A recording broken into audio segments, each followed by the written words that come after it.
Hey running friends, welcome to the Wrinkled Runner podcast.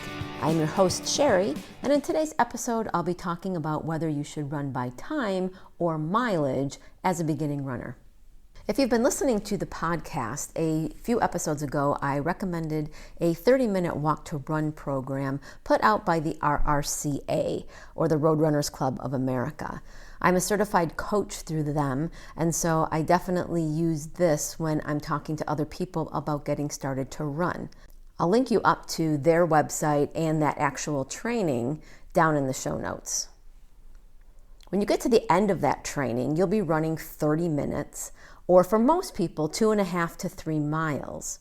So then comes the question, should you continue to run by time, or should you start to run by mileage? For example, going out for a 4-mile run or 5-mile run versus 40 minutes or 50 minutes. Some of the benefits are, you know when you're going to be done, so you can plan your day. When you've run for a while, you kind of know how long it's going to take you to, do whatever mileage that you're going to do, the 5 or the 6 or whatever miles. But you don't know exactly when. When you go out by time, you know exactly when you're going to finish. So if you have a 60-minute run, if you have to be back, say, at 10 a.m. to get ready for an appointment at 11, you know you can go out at 9 o'clock and you will be finished completely with your run by 10. During my off season, a lot of times I will run by time instead of mileage. During my regular season, what I call my regular season anyway, I run by mileage because a lot of the time I am in training for a half or a full marathon. But when I do run by time, I didn't feel as pressured with pacing. So if I was having an off day, I just ran slower. So I still had my 30 or 40 minutes in, but I didn't finish to push a certain mileage in that time frame. It was very freeing, actually. There's a lot less pressure to check your watch for pace. What I use to help me keep track of time is the Apple Intervals app. And you can use it for your phone or you can use it for your watch. Now it's only for Apple, but there are other apps out there for intervals. And I use it when I do time so I know when I can turn around. You can tell it to bump you and talk to you when you are at your halfway point as far as time goes. So I don't need to look at my watch for paces. I don't need to worry about mileage or anything like that. I'll just set it for a certain amount of time, and then at that halfway point, I'll know that it's time to turn around. Once you're done with a 30-minute training for beginning to run, if you don't want to run by mileage, you can just add minutes as you feel better instead of figuring out 10% of mileage. So going wisdom for running is that you will add 10% of your mileage every week if you want to build up to run longer and longer or more miles. So if you run 10 minutes a week, then that means for the following week, it would be good for you to add 1 more mile to that and not a lot more, because you're opening yourself up for injury if you do too much too fast.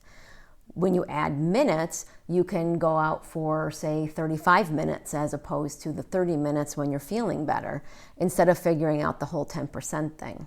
When I do running by time, I'm actually less frustrated with having to stop for traffic or other people and things like that, which is kind of funny, but I get really irritated when I have to go out for, say, a 6-miler or something like that, and I have to stop for traffic or for other people. But when I was running by time, that just didn't happen, and I don't know the psychology behind it. I don't know why I'm like that, and other people may not be like that, but for some reason it just didn't bother me as much. You also may feel less tempted to run the same routes over and over. I like variety, and you'll hear me talk about that all the time, as I do not like doing the same route over and over and over again.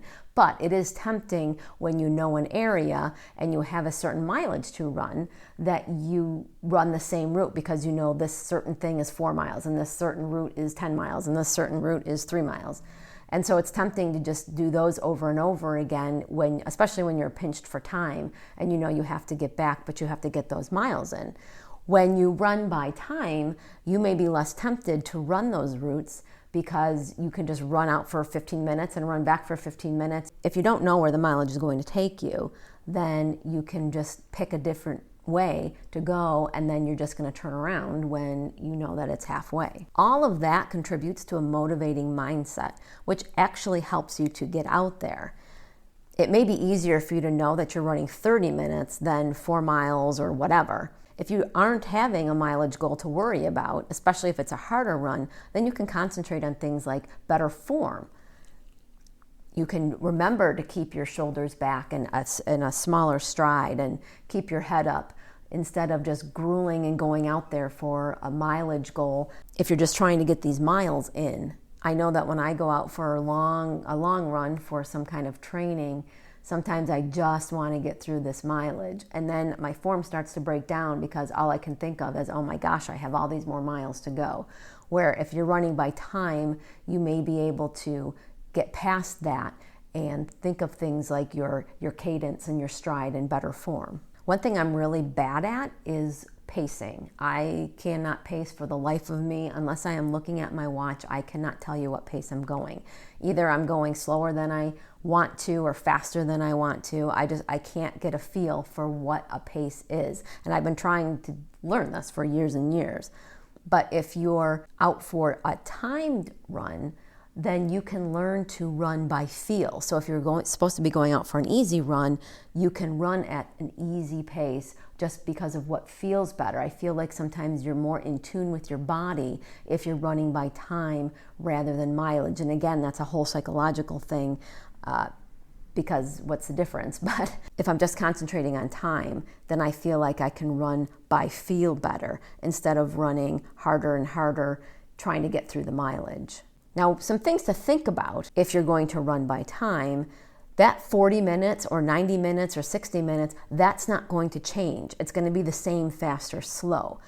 Once in a while, when I first start going by time during my off season, I'll start pushing and I'll start running faster and faster, even if it's supposed to be an easy run.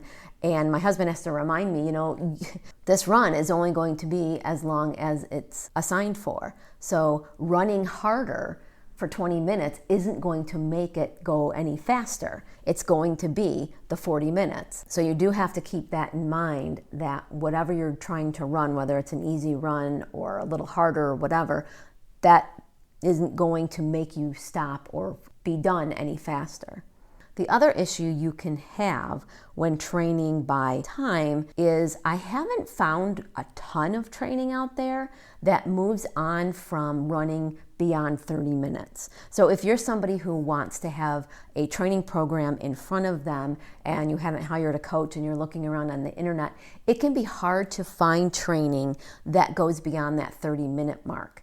I know a few years ago, probably 10 years ago now, my husband did a half marathon training and it was based on time.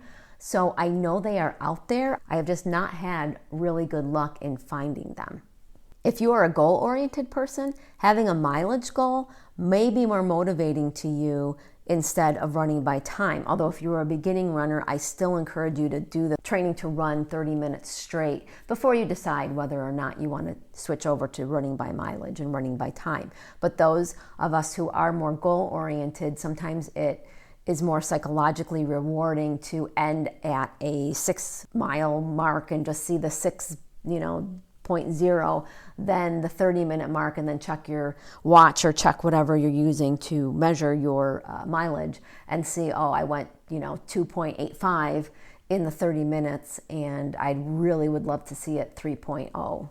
Also, if you're planning to get into racing, it is harder to find training for racing and for racing distances by time. Like I said, they are out there. If you do find some good training by time for races and different race distances like the half marathon or the marathon, I would love to see that. So please email me with whatever you find.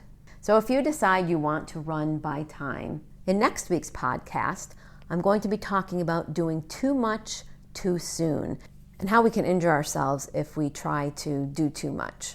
Please check out my website at wrinkledrunner.com or head over to the Wrinkled Runner YouTube channel. We have a Facebook page, Twitter, and an Instagram.